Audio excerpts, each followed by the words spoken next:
the seventh day, and the in the third hour of the morning of that July 7,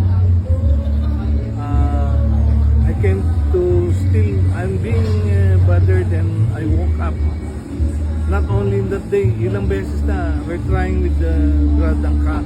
Partner ko dyan sa pag-search ng handshake namin is the late Brother Jun Magtibay and Brother Louis Castillo. But anyway, through those processes sa gabi, na umaga na yun, meron akong napansin because meron akong I collect and read a lot of books. Naibigyan ako ng Santo Niño. That Santo Niño was very significant also because when I was trying to do this early in the morning, I'm just like a crazy guy every day, every time, just to look for the handshake. Then I came to saw these hands was like this. Sabi niya, that's the meaning, peace be with you, or also with you, or whatever, that's the meaning of that. Sabi ko, I think siguro I try to see two things together. I use my hands and say, okay. Pero what is the meaning? Bali wala kasi kung walang ibig sabihin yan.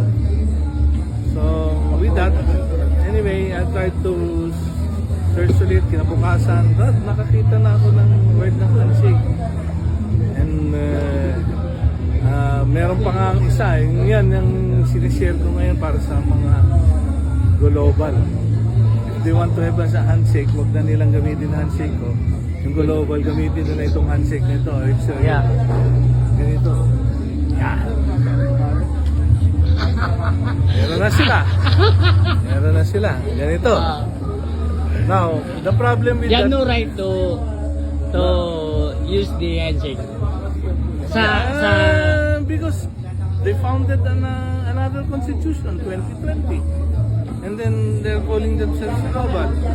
And so they have their own. And then so they have changed their, may handshake na sila. So anyway, going back to the issue. So with the handshake na yun is that, ano kaya ang now because I'm nag-ano ako ng martial arts noon, I tried to find the meaning of those, the interconnection of our hands. So sabi ko, the most powerful and the most is our thumb. Kasi kayang mag-push up ng thumb. And that was proven by the late Marshal Bruce Lee. Kaya niya, even one. So sabi ko, so this is the strongest. Give me meaning strength. Now, kako, ito, pag